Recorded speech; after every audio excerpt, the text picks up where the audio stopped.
lalle za mu harba bindiga da alburusi mu dasa bom, lalle za mu harba bindiga da alburusi mu dasa bom in ya kama. Mu ma sai mu lancin jihadi da ya 2004 suka yi mana wannan laifin, za mu bi su ɗai za mu daddatsa su. Innal hamdalillah nahmaduhu wa nasta'inuhu wa nastaghfiruh wa na'udhu billahi min shururi anfusina wa min sayyiati a'malina. من يهده الله فلا مضل له ومن يضلل فلا هادي له وأشهد أن لا إله إلا الله وحده لا شريك له وأشهد أن محمدا عبده ورسوله. bayan haka ‘yan uwa musulmi ina yi mana gaisuwa ta addinin musulunci, assalamu alaikum wa rahmatullahi wa barakatuh. Sannan ‘yan uwa musulmi ina yi mana fatan alheri baki ɗayanmu, Ubangiji subhanahu wa ta'ala ya sada mu da duk wani alheri da yake cikin wannan wata mai albarka. Yau muke 5 ga watan Ramadan, hijirar manzon Allah sallallahu alaihi wasallama tana 1441, wanda ya dace da 28 ga watan 4 miladiya kuma tana 2020. Ubangiji subhanahu wata'ala ya datar da mu. Ya ƴan uwa musulmi, Ubangiji subhanahu wata'ala yana cewa cikin littafinsa mai tsarki, إن الذين يكتمون ما أنزلنا من البينات والهدى من بعد ما بيناه للناس في الكتاب أولئك يلعنهم الله ويلعنهم اللاعنون. Ubangiji subhanahu wata'ala yake cewa lallai waɗanda suke ɓoye abin da muka saukar na shiriya, abin da muka saukar na ayoyi ga mutane, lallai malaman da suke ɓoye gaskiya ba sa bayyana abin da Allah ya sanar da su na wahayi da aka yi wa manzon Allah sallallahu alaihi wasallam, suke ɓoye gaskiya bayan Allah ya sanar da su gaskiya, to waɗannan ula'ika yal'anuhumullah, waɗannan su ne Allah yake tsine musu albarka, wa yal'anuhumul la'inun, kuma waɗannan su ne mala'iku suke tsine musu albarka. Wannan shine tafsirin da malaman tafsiri suka yi wa wannan aya. To in dai haka ne ya ƴan uwa musulmi, duk wanda Allah subhanahu wata'ala ya sanar ilimin abin da aka saukar ga manzon Allah sallallahu alaihi wasallam, to lallai ya kamata ya ji tsoron Allah, ya san cewa Ubangiji subhanahu wata'ala zai tambaye shi game da wannan ilimi da Allah ya sanar da shi, wanda ya ɓoye saboda tsoro ko kwaɗayi. To Ubangiji subhanahu wata'ala zai tsine masa albarka, ya kore shi daga rahmarsa, domin shine al-la'nu din, shine al-tardu min rahmatillah, shine Ubangiji subhanahu wata'ala ya kori mutum daga rahmarsa. Wato babu yanda za a yi rahmar Allah ta same ka matukar kai ka fada cikin wannan aiki. To kaga ƴan uwa musulmi, wannan zai nuna mana ashe wannan aiki ne mai hatsarin gaske, kuma laifi ne mai girma sosai, ɓoye gaskiya bayan mutum ya santa.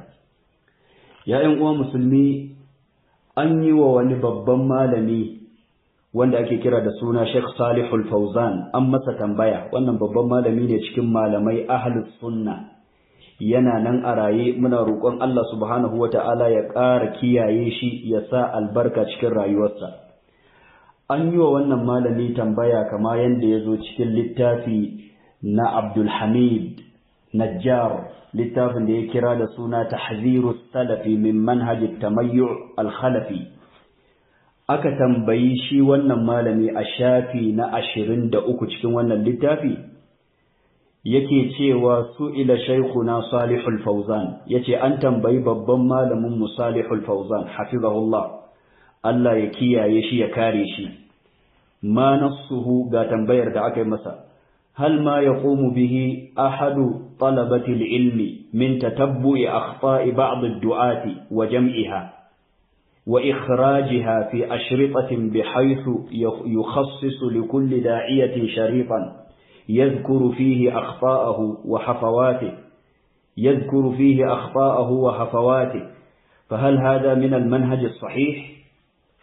tambayar da aka yi wannan malami aka ce da shi abinda wasu ɗaliban ilimi suke yi, su kawo kasattuka na malamai, su bibiyi karatuttuka da lakcoci na wasu malamai, su tsamo kurakuran waɗannan malamai, sannan sai su fito su bayyana wa musulmi cewa malam wane da malam wane da malam wane suna da kurakurai a guri kaza da wuri kaza da wuri kaza. Wannan aiki da wasu ɗaliban ilimi suke yi, aka ce da shi wannan malami Sheikh Salih Al-Fawzan, hal hada min al-manhaj as-sahih? Wannan aiki gaskiya ne, daidai ne ko kuskure ne? Fa ajaba bi qawlihi, sai Sheikh Salih Al-Fawzan ya bada amsa yace, idza kana al-qasd min hada bayan al-haqq, idan waɗannan ɗalibai niyyarsu da take cikin zukatansu shine bayyana gaskiya, suna ƙoƙarin bayyana gaskiya ne da ƙoƙarin bayanin kurakurai don a nisanci kuskure ɗin, wa bayanan khata, abinda suka nawaita shine kawai su bayyana kuskure su bayanin gaskiya. Haza tayyib, sai malam yace in dai haka ce niyyar su to wannan aiki ne mai kyau. Haza min ad-da'wa ila Allah, yace wannan wani bangare ne na kira zuwa ga Allah subhanahu wata'ala. Annana nubayyinu al-akhta, shine cewa mu muna bayyana kurakurai li ajli an la yaqa an-nasu fiha, domin kada mutane su fada cikin kurakurai din. Dan haka dan an samu wasu ɗalibai suna bibiyar karatuttuka da lakcoci da hudubobi na wasu malamai suna tsamo kurakuransu suna bayyana cewa kuskure ne, to wannan bai saba wa tafarki madaidaici ba. Kama yadda ma kuka ji malam ya ce wannan wani yanki ne na da'awa na kira zuwa ga Allah subhanahu wata'ala. ‘Yan uwa musulmi, bisa ga wannan fatawa ta Sheikh Salih Al-Fawzan da kuma waccan aya da muka saurara, nake so da yaddar Allah subhanahu wata'ala zan yi wasu bayanai masu mahimmanci wanda nake ganin Ubangiji subhanahu wata'ala ya sanar da ni su. Idan na ɓoye su to zai zama nima zan iya shiga cikin waccan ayar kenan, ta faɗa kaina tsinuwar Allah subhanahu wata'ala, wal iyaz billah. Ya ƴan uwa musulmi, abin da ya faru a arewacin Najeriya shekara 13 da suka wuce baya har ya zuwa yanzu, wannan fitina tana nan ana ta fama da ita. Ina nufin fitina ta Boko Haram. Fitina ta Boko Haram, ‘yan uwa musulmi, ta samo asali daga nan arewacin Najeriya, jihar Maiduguri, kamar yadda duk muka sani. Waɗannan matasa suka tashi, suka sai bindigogi, suka sai makamai, suka shirya da niyyar yaƙar sojoji da ‘yan sanda ko yaƙar gwamnatin Najeriya. To daga nan ‘yan uwa, duk abin da ya faru abin da kuka sani, ba kwa buƙatar in sake maimaita muku. Sannan wannan bala'i ‘yan uwa musulmi babu shakka ya cutar da mu sosai, cutarwa ta ƙarshe. Cikinmu ‘yan uwa musulmi akwai waɗanda suka rasa rayukansu, cikinmu akwai waɗanda suka rasa iyayensu, akwai wanda aka kashe musu iyayensu, akwai waɗanda aka kashe ‘ya'yansu, akwai waɗanda suka rasa yayyansu, akwai waɗanda suka rasa maƙotansu.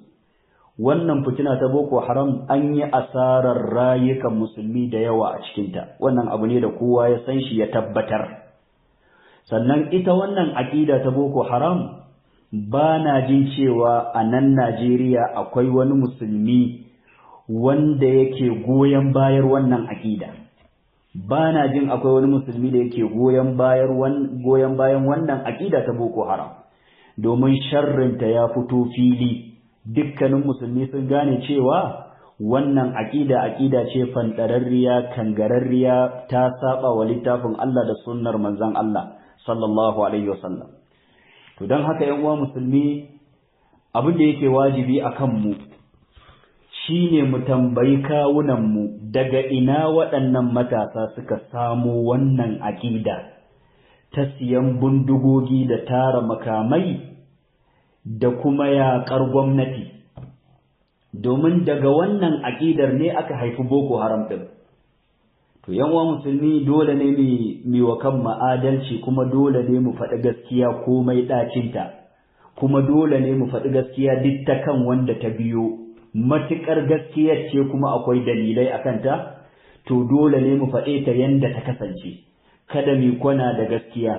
Yin kwana da gaskiya wannan abu ne wanda yake wato sufa ce ta bani Isra'ila, Ubangiji subhanahu wata'ala ya zarge su da ita. Su ne suka kasance idan mai rauni cikinsu ya yi laifi to sai su tsayar masa da haddi. Idan kuma wanda yake ɗan mulki, ɗan dangi sananne ya yi irin wannan laifin, shi kuma ba sa tsayar masa da haddi. Haka manzon Allah sallallahu Alaihi wasallama ya ba mu labari. To, ‘yan uwa musulmi mai adalci, wannan aƙida ta Boko Haram, ‘yan uwa musulmi, ta samo tushe, ta samo asali a arewacin Najeriya daga karatuttuka da lakcoci da huɗubobi na wannan shahararren malami da ake kira da suna Sheikh Ja'far Mahmud Adam, Allah ya ji kansa da gafara. Sannan aƙida ta Boko Haram ta samo tushe, ta samo asali daga lakcoci da karatuttuka na wannan malami da ake kira da suna Awwal Albani Zaria. ‘Yan uwa musulmi, waɗannan malamai guda biyu su ne malaman Boko Haram. Abin da nake nufi da cewa su ne malaman Boko Haram, wato su suka haifi wannan aƙidar a arewacin Najeriya. Huɗubobinsu da karatuttukansu da lakcocinsu su ne suka karantar da Boko Haram. Ba na nufin wai su suka yi jagorancin yaƙin Boko Haram sun ɗau bindiga an yi yaƙi da su, ba haka nake nufi ba. Ina nufin waɗannan matasa su suka gina su akan wannan aƙida. Wannan ina ba da wannan shaida gare ku saurare ta da kyau da kunnuwanku, ku kasa kunne ku ji abin da nake faɗa. Sannan ina ba da shaida ga Allah subhanahu wa ta'ala, Ubangiji subhanahu wa ta'ala yana jin abin da nake faɗa, kama yadda kuma kuke sauraron abin da nake faɗa. Ina ba wa Allah shaidar cewa wannan aƙida waɗannan malamai su suka haifar da ita kuma su suka gina waɗannan samari a kanta. Ba na magana game da makomar waɗannan malamai, sun rasu sun mutu, Allah ya ji kansu, Allah ya gafarta musu. Ina musu fatan alheri, ina roƙon Allah subhanahu wata'ala ya gafarta zunubansu, ya sa aljanna ce makomarsu. To amma yan uwa musulmi, dole mu wa kanmu adalci, kuma dole ne mu ji tsoron Allah subhanahu wata'ala mai bayanin gaskiya. Waɗannan malamai su ne malaman Boko Haram, kuma su suka haifi wannan aƙida ta Boko Haram.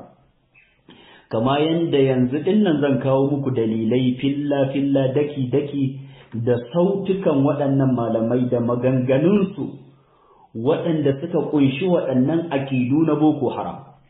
Kuma da yardar Allah subhanahu wa ta'ala ga abubuwa nan guda 10 waɗanda aka gina waɗannan samari a kansu, kuma su ne Boko Haram ɗin, kuma duka waɗannan abubuwa guda 10 sun fito daga bakin Malam Ja'far Mahmud Adam, Allah ya ji kansa da gafara, kuma sun fito daga bakin Malam Awwal Albani Zaria, Allah ya ji kansa da gafara. ‘Yan uwa musulmi, wannan fitina ce babba, wacce aka yi asarar rayuka a sanadiyyarta, aka yi asarar dukiyoyi, aka yi asara ta ƙarshe, kuma ta cutar da musulmi cutarwa ta ƙarshe. Kai daga arewacin Najeriya ma wannan fitina ta fantsama ta shiga ƙasar Kamaru, ta shiga ƙasar Nijar, kai har ƙasar Ghana da Benin, duk wannan fitina ta Boko Haram sharrinta ya kai can. To don haka yan uwa musulmi, dole ne mai adalci mu fito mu wa mutane bayani. Me yasa nake so in yi magana game da lakcocin waɗannan malamai guda biyu da kuma hudubobinsu da karatuttukansu?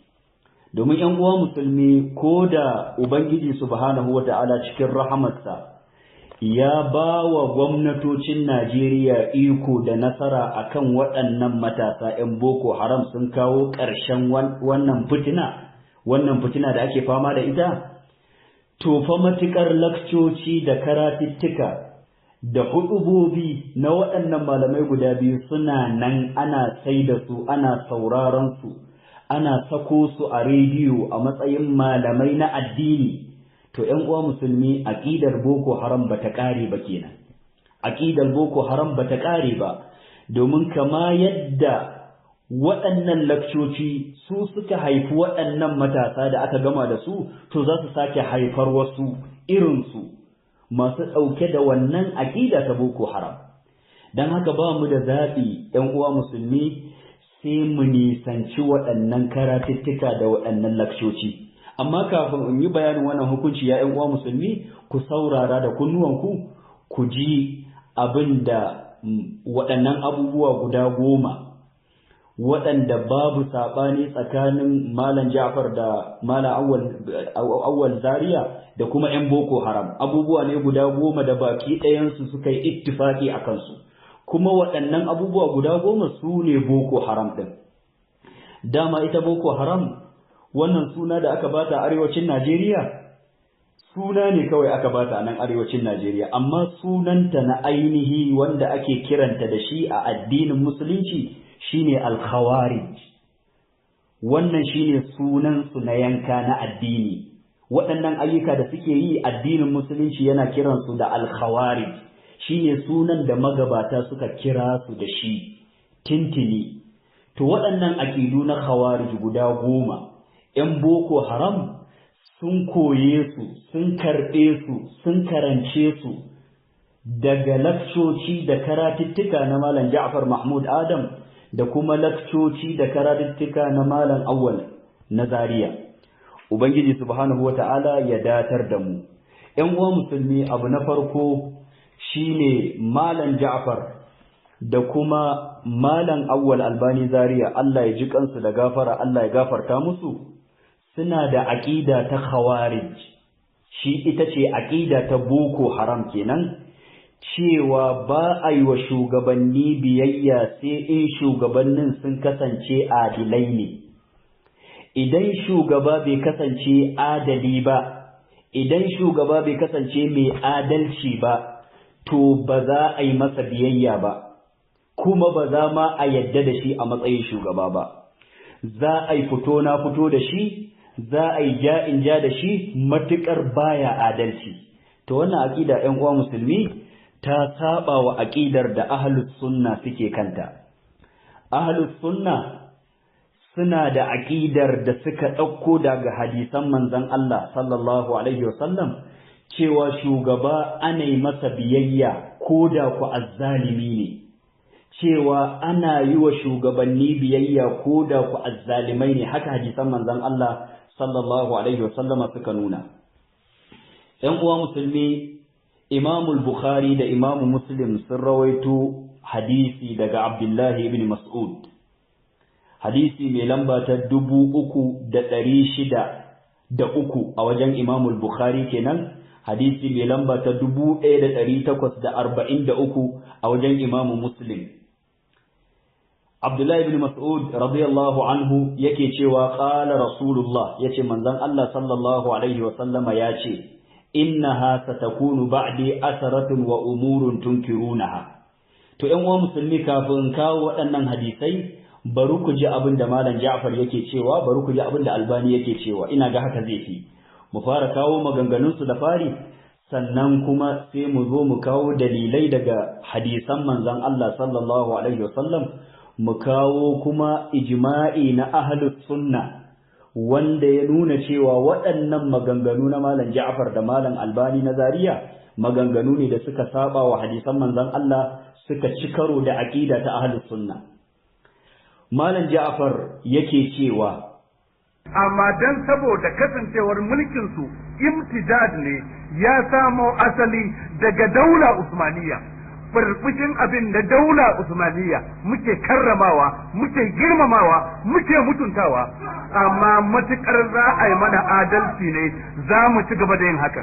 Idan ba za a yi mana adalci ba, wallahi tallahi babu garanti din za mu ci haka. Babu, ba za mu yi wa wani alkawari ba, ba za mu yi signing a dukkan wata takarda ba da za ta nuna za mu ci gaba da biyayya ga dukkan zaure ko fadar da muka san ba za ta yi mana adalci ba. Ba za mu ci gaba da yin biyayya. To kun ji inda Malam Ja'far yake cewa za su yi biyayya, za su mutunta shugabanni da sarakuna matukar shugabanni da sarakuna za su yi musu adalci. Wannan magana da Malam Ja'far yake faɗa, ƴan uwa musulmi, ta ci karo da aqida ta ahlus sunna. Wannan ba aqida ce ta ahlus sunna ba, wannan aqida ce ta khawarij. Khawarij kuma su ne Boko Haram, cewa ana yi wa shugabanni biyayya ne in sun yi adalci kawai. Idan shugabanni ba su yi adalci ba, ba a yi musu biyayya. Awwalu Albani Zaria shi ma yake cewa wannan gwamnatin ta siyasar yanzu tana tsananta mana kwatankwacin tsananin da ake wa Shehu Dan Fodiyo a lokacin yunfa. Idan na ce wannan gwamnatin ina nufin gwamnatin gwamna Makarfi. Zaluntar mu ake yi, ba a sauraron mu. Da azumi bana ɗaya daga cikin malamanmu yana tafsiri, 'yan shi'a suka je suka daba mishi wuka. Sarkin zazzauye mana alkawarin za a ɗau mataki. Area commander ya mana alkawarin za su ɗau mataki. Gwamna ya yi alkawarin ta hanyar daraktan shi na addini za su ɗau mataki, amma har yanzu shiru kake. To yanzu abin da muke cewa, kuna jin magana za ta wuce haka? Ba za ta wuce ba. Kun ga suna nuna cewa ba a yi wa shugaba biyayya kenan sai ya zama shugaba adali ne baya zalunci. Malam Albanin Zaria yake cewa wannan abu da aka yi wa malamin nan muna nan muna jira kamar yadda gwamnati ta ce za ta yi shari'a ta yi, kamar yadda gwamnati ta ce za ta yi shari'a ta gaskiya ta yi. Idan ta yi shari'a ta gaskiya shi kenan, mu mun san mutuncin shari'a, mun san mutuncin doka. Idan an yi hukunci shi kenan, in ku aka ci gaba da wasa da hankali, kar ku manta mu ɗin nan dai mu ne na Kano. To wannan Albani Zaria kenan yake cewa ko dai ai musu adalci a wannan shari'a da za a yi musu su da 'yan shi'a, ko kuma idan ba a ɗau mataki ba to su ɗin nan su ne na Kano. Albani ne yake nufi da mu ɗin nan mu ne na Kano? Yana nufin abin da ya faru a lokacin gwamna Abdullahi Wasai na Kano kenan, lokacin da aka kama wani arne ya yi izgili ga littafin Allah subhanahu wa ta'ala. Sai aka kai shi kotu, sai kotu ta yanke masa ɗauri, ta yanke masa hukuncin ɗauri a kurkuku. Sai wasu samari suka ce ba su yadda a yanke masa hukuncin ɗauri a kurkuku ba, sai suka tashi da daddare suka je suka haura ko suka karya wannan kurkuku, suka shiga suka janyo wannan arne suka yanka shi yankan rago. To shine Albani yake cewa mu ma fa matuƙar gwamnatin gwamna Makarfi ba ta yi mana adalci ba, ba a je an ɗauki hukunci kan waɗancan 'yan shi'a da suka yi mana ta'addanci ba, to mu ɗin nan dai mu ne na Kano.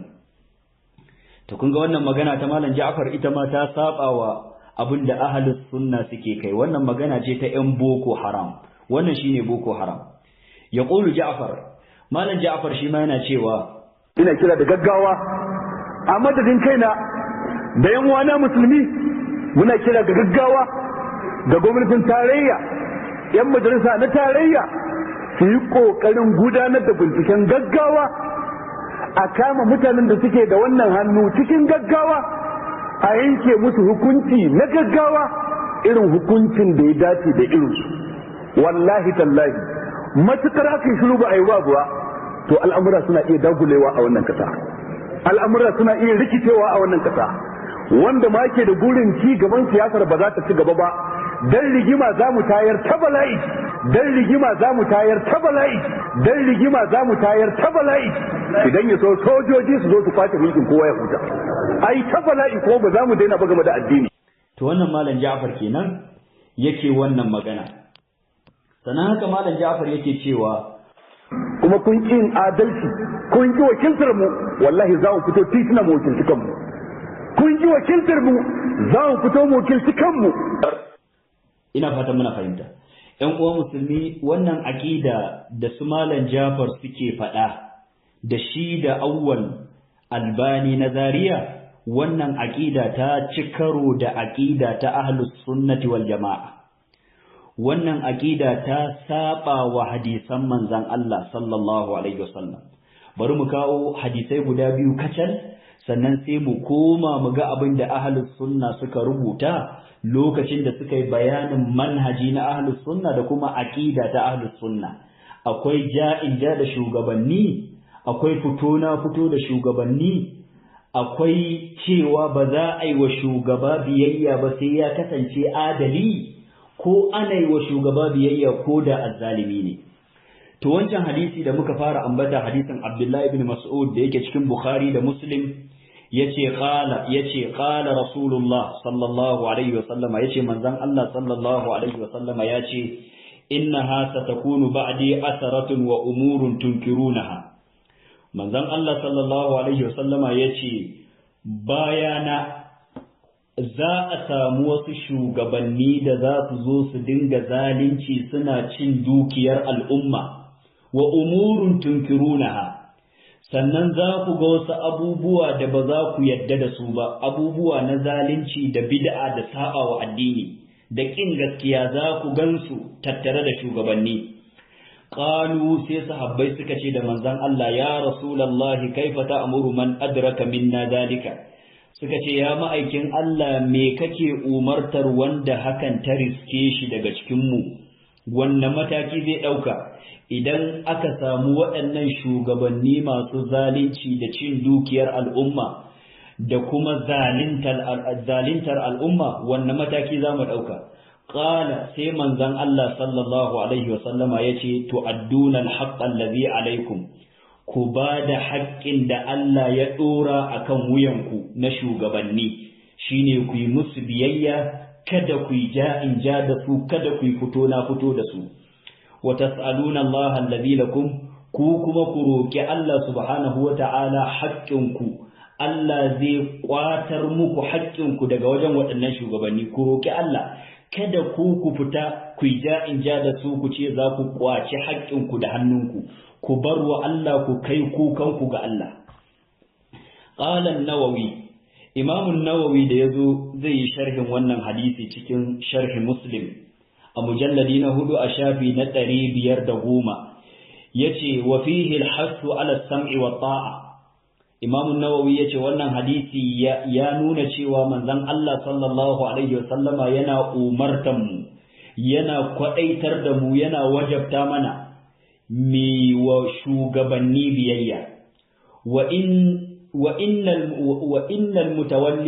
kana al-mutawalli zaliman, ko da ko shugaba ko sarki ko kuma gwamna azzalimi ne, asufan azzalimi ne na ƙarshe, fayu'ta haqqahu min at-ta'a, to dole ne mu bashi haƙƙinsa na yi masa biyayya.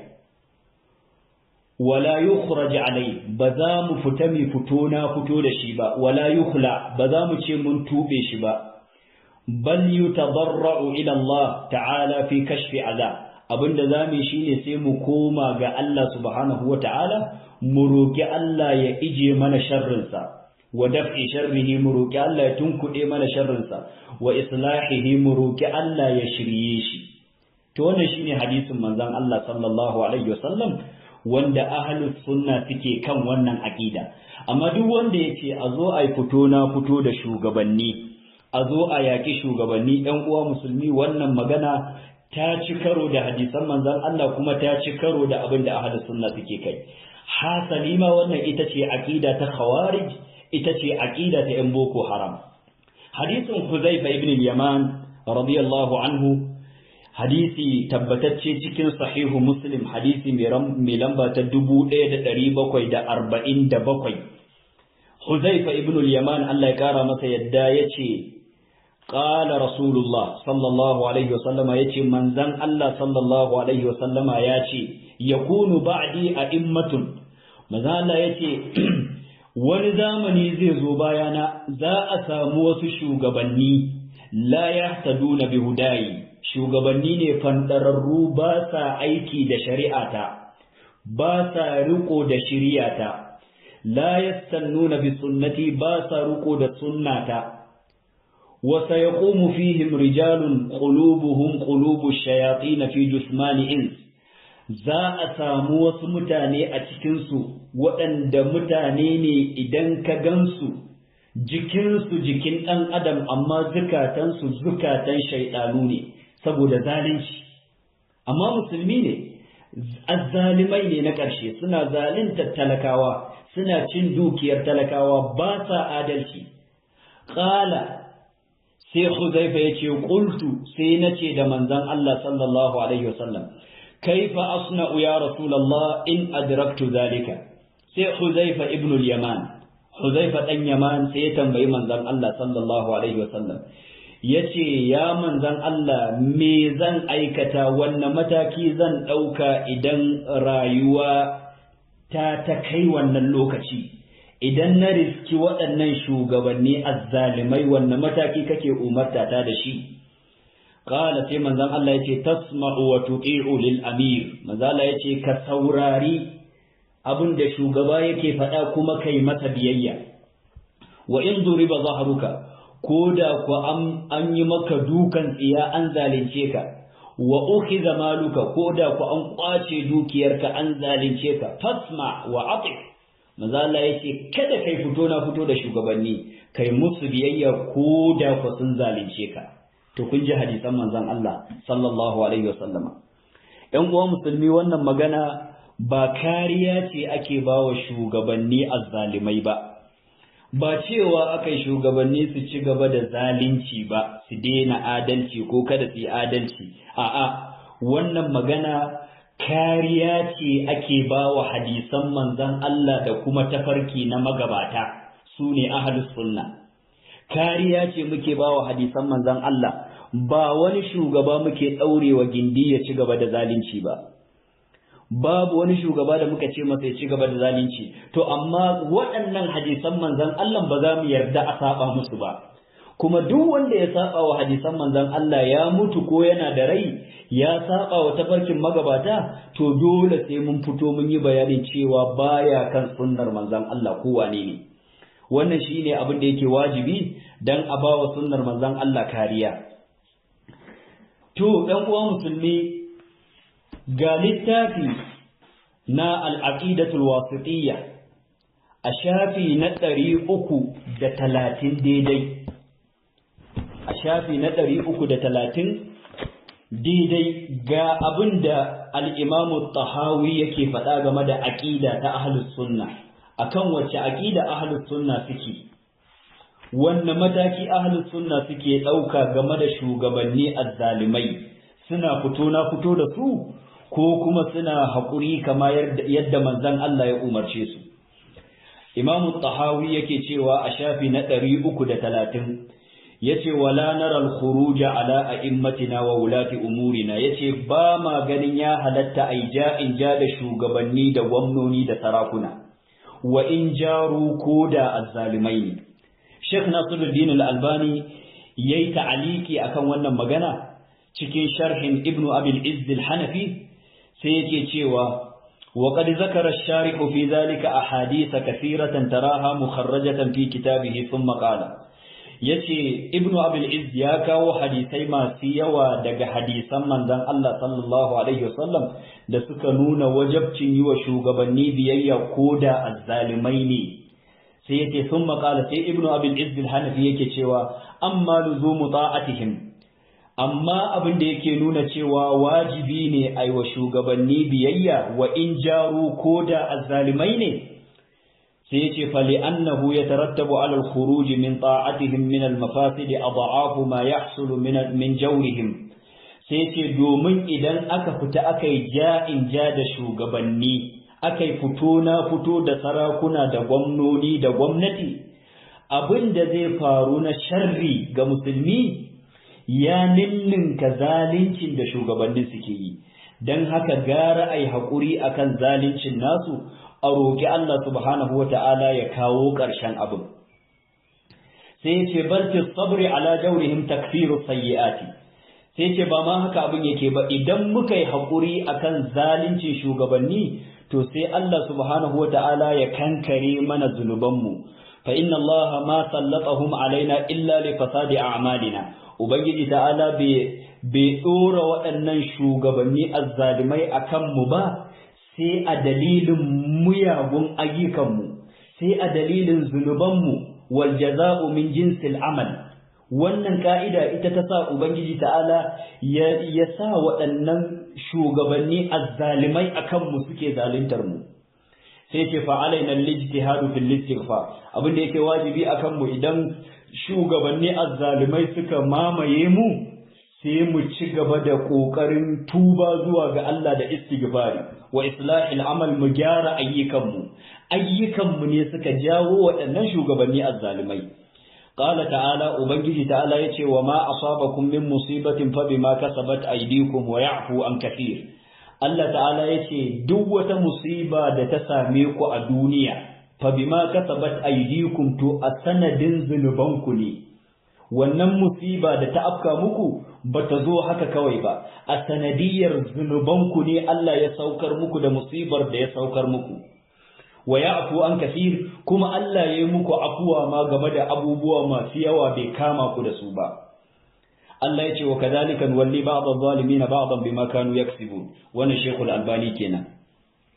To Sheikh Salih Al-Fawzan shi ma yayi ta'aliki akan aqidatut tahawiyya, ga abin da yake cewa hadihi mas'ala azima, yace wannan abu ne mai girman gaske. Fa huwa min usuli ahli sunnati wal jamaa, wannan wani ginshiki ne cikin ginshiken aqida ta ahli sunnati wal jamaa, cewa ba a fito na fito da shugabanni ko sun yi zalunci, haƙuri ake yi yanda manzon Allah ya umarni. Annahum la yarawna al-khuruj ala wulati amri al-muslimina, su fa musulmi ba sa ganin cewa su ahlus sunna suna ganin bai halatta ai fito na fito da shugabanni ba. Wannan Sheikh Salih Al-Fawzan kenan.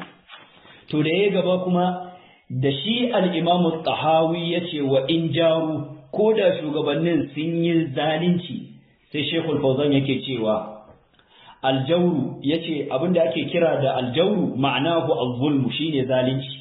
Wato wa in jaru, ko da shugabanni sun yi zalunci, to ba mu da iko, hadisan manzon Allah sallallahu alaihi wasallam ba su ba mu dama mu ce ba za mu yi wa shugabanni biyayya ba saboda sun yi zalunci. Ba mu da wannan damar a cikin hadisan manzon Allah. Manzon Allah bai ba mu dama ba. Ahlus sunna ba su ba mu wannan damar ba, matukar muna so mu kasance ahlus sunna din. Sai yace wa in ta'addau, ko da sun yi ta'addanci wa zalamu, sun yi zalunci bi akhdhi amwalihim, sun karbi sun kwace dukiyoyin mutane, wa darbi zuhurihim, suna dukan mutane, wa yaqtuluna almuslim, suna kashe musulmi. To kun ga waccan magana da Albanin Zaria yake cewa malamin mu yana tafsiri, ƴan shi'a sun zo sun daba masa wuka, to ban sani ba dai ya mutu ko bai mutu ba, to mu dauka ma ya mutu. To kaga wannan ƴan shi'a ne ma suka yi, ba ma gwamnati ce da hannunta ta zo ta daɓa wa malamin naku wuƙa ba. Kaga ƴan shi'a ne ma suka yi abin. Kuma waɗannan ƴan shi'a da suka yi abu an kama su suna hannun ƴan sanda. Amma tare da haka Albani ya fito yake magana da shugabanni, ya ce matuƙar ba a ɗau mataki ba, to fa ba za mu bari ba. Matuƙar ba ku yi adalci ba za mu bari ba. To kaga nan Sheikhul Fawzan yana ce mana, ko da shugaban ne ma ya kashe muku ɗan uwa ko ya kashe muku malami ko makoci, hadisan manzon Allah sallallahu alaihi wasallam ba su ba ku damar ku je ku yi fito na fito da shugaba ba dan ya zalunce ku. Babu hadisin da ya ba ku wannan dama cikin hadisan manzon Allah sallallahu alaihi wasallam. Ɗan uwa musulmi, ga littafi na sharhu usuli sunna na al-Imam Ahmad ibn Hanbal a shafi na 66, sharhin da Sheikh Rabi' yayi wa wannan littafi. Ga abinda Imam Ahmad yake cewa, yace wa man kharaja ala imamin min a'immatil muslimina kana an-nasu jitama'u alayhi wa aqarru lahu bil khilafati bi ayyi wajhin kana bir rida aw bil ghalabati فقد شق هذا الخارج عصى المسلمين وخالف الآثار عن رسول الله فإن مات الخارج على ذلك مات ميتة جاهلية. إمام أحمد yake cewa duk wanda ya fito yayi ja'in ja da shugabanni da sarakuna da gwamnatin da ta tabbata ragamar mulki tana hannunsu, ka fito kai ja'in ja da su, ka fito kace za a yi zanga-zanga ko kuma za a yi fito na fito da shugabanni, yace to ka saba wa hadisan manzon Allah. Wannan Imam Ahmad kenan, ko da shugabannin azzalimai ne. Yace wa fa in matal kharij, idan ka mutu akan wannan akida to ka mutu mutuwa ta maguzanci. Duk wanda ya mutu akan wannan akida to yayi mutuwa ta maguzanci. wannan shine abin da hadisi tabbatacce cikin sahihul bukhari da muslim ya nuna, hadisin abdullahi ibn abbas. ‘Yan uwa musulmi, wannan aƙida ta su Malam Ja'far da shi da Albani na Zaria cewa shugaba ba a yi masa biyayya sai idan ya kasance ya yi adalci ko ya kasance adali, wannan aƙida ba ta ahlus sunna ba ce. Ita ce aƙidar da ‘yan Boko Haram suka karanta daga lakcoci da hudubobi na Malam Ja'far, sai suka koma suka yi aiki da ita, suka gina Boko Haram a kanta. To wannan abu na farko kenan ya ‘yan uwa musulmi. Za mu je zuwa ga abu na biyu. ‘Yan uwa musulmi, abu na biyu cikin waɗannan abubuwa guda 10 da na yi muku alkawarin zan kawo su baki ɗaya guda 10 ɗin, cewa waɗannan abubuwa guda 10 ‘yan Boko Haram sun koye su ne daga lakcoci da karatuttuka na Malam Ja'far Mahmud Adam, Allah ya ji kansa da gafara, da kuma Malam Awwal Albani Zaria, Allah ya ji kansa da gafara. ‘Yan Boko Haram sun karanci waɗannan aƙidu na Boko Haram daga karatuttukan waɗannan malamai guda biyu. Don haka ba a samu wani saɓani tsakanin Malam Ja'far da ‘yan Boko Haram ba, kuma ba a samu wani saɓani tsakanin Malam Ja'far tsakanin ‘yan Boko Haram da Albani na Zaria ba a samu saɓani tsakaninsu ba. Sun samu saɓani ne cikin abubuwa guda 3 kacal. Abu na farko shine karatun boko da aikin gwamnati, cewa ya halatta musulmi ya karatun boko sannan ya halatta ya aikin gwamnati ko bai halatta ba. Shine wannan saɓani na farko kenan. Saɓani na biyu shine wato zaɓe. Ya halatta musulmi ya yi zaɓe ko bai halatta ba. Abu na uku shine lokacin da ‘yan Boko Haram suka sai bindigogi, suka tanadi makamai, kama yadda Malam Ja'far ya yi musu umarni. Malam Ja'far shi ya yi musu umarni, ya ce su sai makaman kuma su tanadi makaman, kama yadda za ku ji maganar Malam Ja'far da sautinsa. Allah ya ji kansa da gafara. To lokacin da suka tara makaman suka ce su suna ganin lokaci ya yi a fito a yaƙi gwamnati, a yaƙi sojoji da ‘yan sanda don a kafa daula ta musulunci a Najeriya. Sai Malam Ja'far ya ce da su lokaci bai yi ba, sai Albanin Zaria ya ce da su lokaci bai yi ba. To wannan shine saɓani tsakanin ‘yan Boko Haram da waɗannan malamai guda biyu. Amma ban da haka, duk aƙidar da ‘yan Boko Haram suke kai sun ɗauko ta ne daga karatuttukan waɗannan malamai. Babu saɓani tsakaninsu cikin aƙidunsu baki ɗaya, aƙidunsu iri ɗaya ne, babu saɓani. Don haka ‘yan uwa musulmi, in dai muna son zaman lafiya a arewacin Najeriya, in dai muna son zaman lafiya da kiyaye jinin musulmi da suke Kamaru, da kiyaye jinin musulmi da suke Nijar, da kiyaye ‘yan uwa musulmi da suke Ghana ko suke Benin, ‘yan uwa musulmi sai mun tsai da kasassukan waɗannan malamai, an hana sai da su, an hana yaɗa su. Matuƙar ‘yan uwa musulmi za a ci gaba da yaɗa karatuttukan waɗannan malamai guda biyu da lakcocinsu da kuma hudubobinsu, to ‘yan uwa musulmi na rantse muku da girman Allah subhanahu wa ta'ala, Boko Haram ba ta kare ba. Ko da an ci nasara kan waɗannan, to Boko Haram sai ta sake tashi da lakcoci da kuma hudubobi da karatuttukan Malam Ja'far Mahmud Adam, da lakcoci da hudubobi da karatuttuka na Malam Awwal Albani, sai sun sake tada Boko Haram ko da an ci nasara akan waɗannan. Don haka yan uwa musulmi, mu ji tsoron Allah, mu kiyaye jinin musulmi, mu kiyaye garurrukan musulmi, mu ba da gudunmowa wajen kare duk abin da zai taɓa zaman lafiyar ƙasashen musulmi, duk abin da zai kawo barazana ga kwanciyar hankali ga musulmi a duk inda suke. ɗan uwa musulmi, mu ba da gudunmowar kawar da wannan abu da gusar da shi. Cikin waɗannan abubuwa su ne waɗannan karatuttuka na waɗannan malamai. Abu na biyu, ‘yan uwa musulmi, Malam Ja'far da Albani Zaria suna da aƙidar cewa wanda ba shugaba ba zai iya yin jagorancin jihadi. Mutumin da ba shugaba ba ne, ba gwamnati ba, ba sarki ba, ba gwamna ba, ba komai ba, haka kawai zai iya jan mutane ya ce a kai makamai mu fita jihadi mu je mu kashe arna haka kawai. Malam Jafar yake cewa ku saurari abin da Malam Jafar yake faɗa. Yace lokacin da duk sarakunan mu suka ce a fito, malaman mu suka ce a fito, gwamnonin mu suka ce a fito, za mu fito ne kwanmu da kurkutan mu. Idan mun ga sarakuna da gwamnonin sun kasa, to za mu wuce gaba mu ja zugar da abin da zai faru. To za mu wuce gaba mu ja zugar da abin da zai faru. Mun ba su lokaci, mun ba su lokaci. To kun ji inda 'yan Boko Haram suka samu fatawar cewa su wuce gaba su ja zugar. Ko da shugabanni ba su ba da izinin ai jihadi a yaƙi arna ba, to matuƙar kuka ba su lokaci kuka ba su notice, ba su yi kuwa ta jihadi ba su shela cewa a fito jihadi ba, to shi kenan kada ku saurare su ku ja zugar ku fita, kamar yadda Malam Jafar yake faɗa. Yace za su ja zugar a fita, duk abin da zai faru ya faru. To wannan shine abin da 'yan Boko Haram suka yi ai. Gashi abin da ya faru din kuma ya faru din. Malam Jafar Allah ya ji kansa da gafara. Gashi sun ja zugar, ga kuma abin da ya faru din.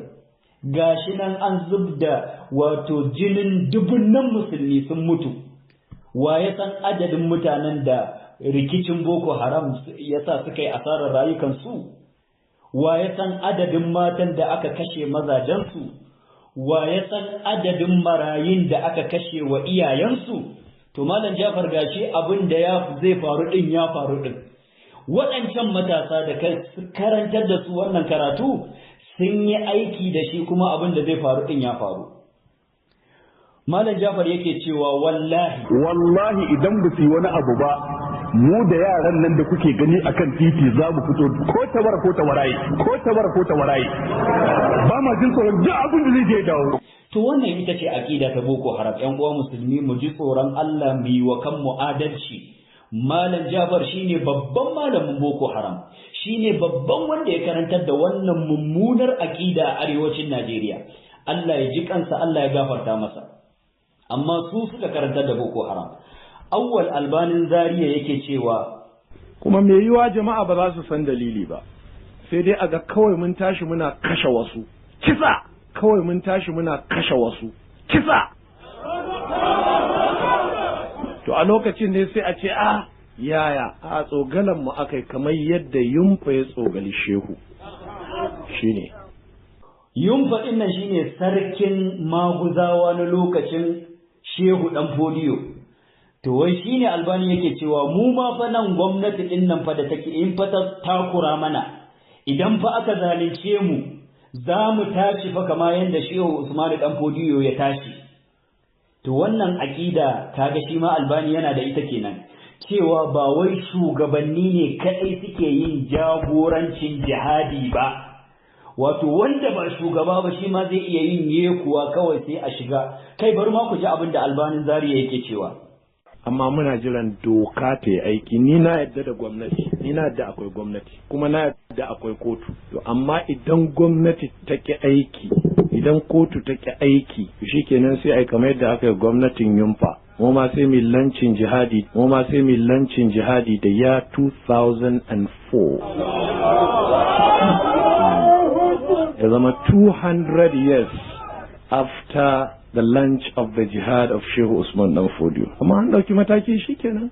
To nan Albani ma ya fito karara yace 2004, yace shekara ta 2004 zai yi kuwa ta yaki, zai yi shela ta jihadi, kowa ya fito abu bayan Albanin Zaria za a je a yaki arna. To kaga wannan aqida ba ita ce Boko Haram suka yi amfani da ita ba? Wannan fatawar taka Albanin Zaria, wannan maganar taka ba ita ta haifa mana Boko Haram ba?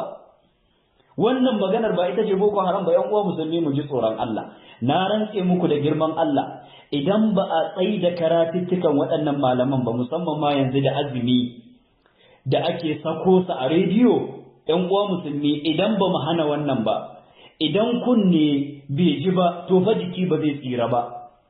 Idan mun ki ji fa ba za mu ki gani ba, kamar yadda Bahaushe yake faɗa fa. Idan ka ki ji fa ba za ka ki gani ba. idan ba mu yadda da wannan ba to na rantse muku da girman Allah wannan aqida ta Boko Haram ba za ta kare ba, domin tana cikin karatuttukan waɗannan malamai. Duk yanda aka yaki waɗannan matasa aka gama da su, to sai waɗannan karatuttuka sun sake samar da wasu matasan masu irin wannan aqida ta Boko Haram. Malam Jafar yake cewa da haka lalle za mu yi harbi da kwari da baka, ƙarasa kibiyar zuwa ga makogaran kafiri mun bar mu Allah. Lalle za mu harba bindiga da alburushi mu dasa bom, lalle za mu harba bindiga da alburushi mu dasa bom in ya kama. Tashin bom din da isar da alburushin zuwa ga makogaran kafiri Allah da zai karasa. To kun ji inda yan Boko Haram suka samu dasa bom. Kun ji Malam Jafar shi yace a harba bindiga da alburushi. Shi yace za mu dasa bom. To kaga yan uwa musulmi kuma bayan haka saboda rashin tsoron Allah mu zo mu ce a'a wai su Malam Ja'far ba su ne Boko Haram ba su da alaka da Boko Haram, sun yi bara'a da Boko Haram. A ƙarshe ne amma su suka karantar da Boko Haram ɗin yan uwa musulmi, su suka karantar da su dukkanin aƙidin. A ƙarshe ne suka ce a'a ba sa tare da su.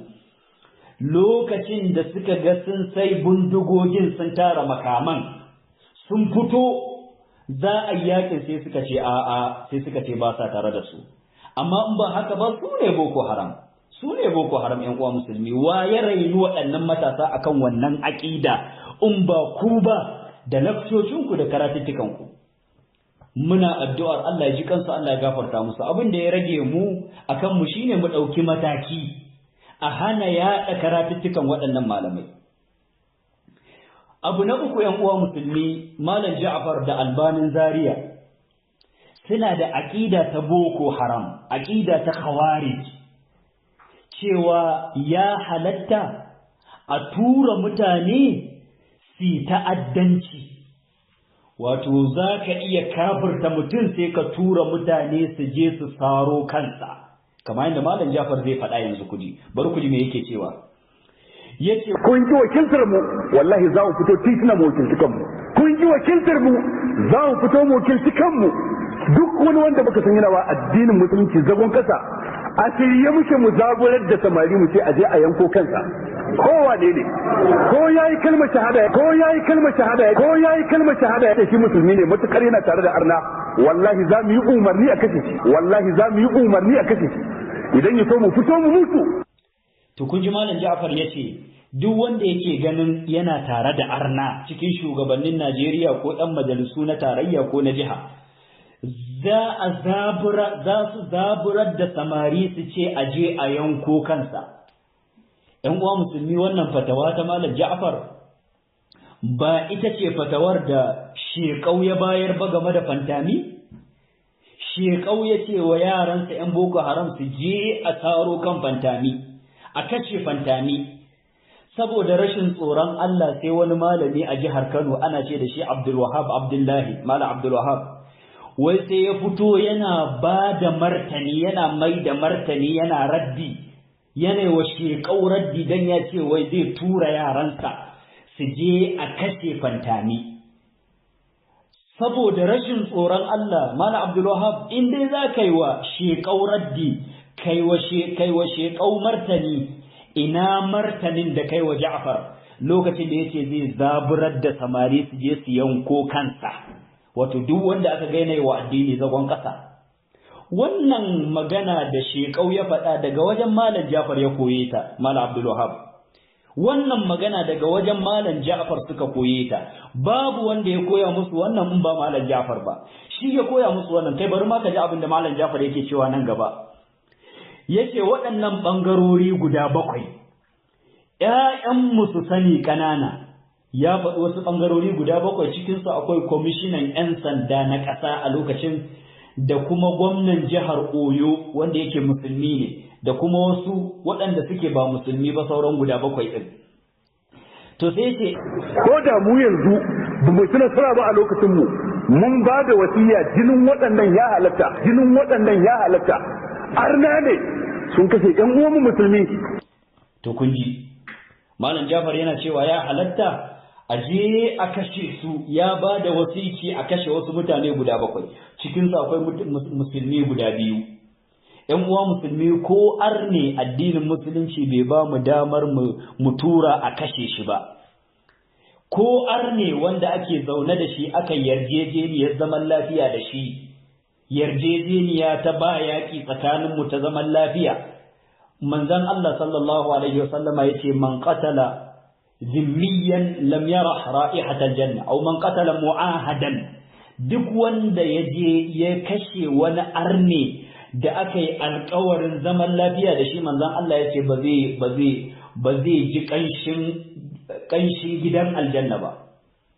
‘Yan uwa musulmi, Malam Jafar yana cewa a je a kashe musulmi fa ba arne ba, a can ya ce ko ya yi kalmar shahada fa a je a kashe shi. Arna addinin musulunci bai ba mu damar mu tura a kashe su ba. Kai, arnan da aka yi alkawarin zaman lafiya da shi, idan aka ga kishin ɗin yana so zai karya alkawari, addinin musulunci ya ce mu ma kada mu yaudare shi yadda shi ma yake so ya yaudare mu ce to shikenan bari mu afka musu, tunda dai mun ga su ma suna kokarin su yaudare mu su afka mana. Musulunci ya ce mu fito fili mu ce da su ba alkawari tsakanin mu, wannan alkawari ya kare, kamar yadda Allah subhanahu wataala ya ce wa in ma takhafanna min qaumin khiyanatan fambiz ilaihim ala sawa inna Allah la yuhibbul kha'inin. Allah baya son masu ha'inci. Idan kuka ji kishin ɗin arna za su karya alkawarin zaman lafiyan da ke tsakaninku, to kuma kada ku yaƙe su ba tare da kun sanar da su ba. Allah ya ce sai an sanar da su tukunna. To Malam Jafar ya ce za a zaburar da samari su je su yanko kansa. A nan kuma ya ce za a tura mutane su je su kashe, ko ya ba da wasiya ga 'ya'yanmu, mun ba da wasiya ga 'ya'yanmu bayanmu. Duk inda aka ga waɗannan mutane jininsu ya halatta a kashe su. To wannan malam ƴan uwa musulmi mu ji tsoron Allah, wannan ba ita ce aqida ta Boko Haram ba? Daga ina Boko Haram ta zo in ba daga waɗannan karatuttuka na Malam Jafar da karatuttukan Albanin Zaria ba? Ku saurari abin da Albanin Zaria yake cewa to don haka a yanzu muna jiran a yi hukunci, in ba haka ba za mu tashi duk waɗanda suka yi mana wannan laifin za mu bi su ɗai za mu daddatsa su, za mu bi su ɗai za mu daddatsa su, ni Muhammad Awwal nake faɗin haka. Wato Albanin Zaria kenan, ma dan kada ma a ce ba shi yake faɗa ba, yace to shine Albanin Zaria shi yake faɗin wannan magana. Za a bi duk wanda za su bi waɗannan mutane su daddatsa su kama yadda yake faɗa. Za a bi su a daddatsa su, haka yake faɗa.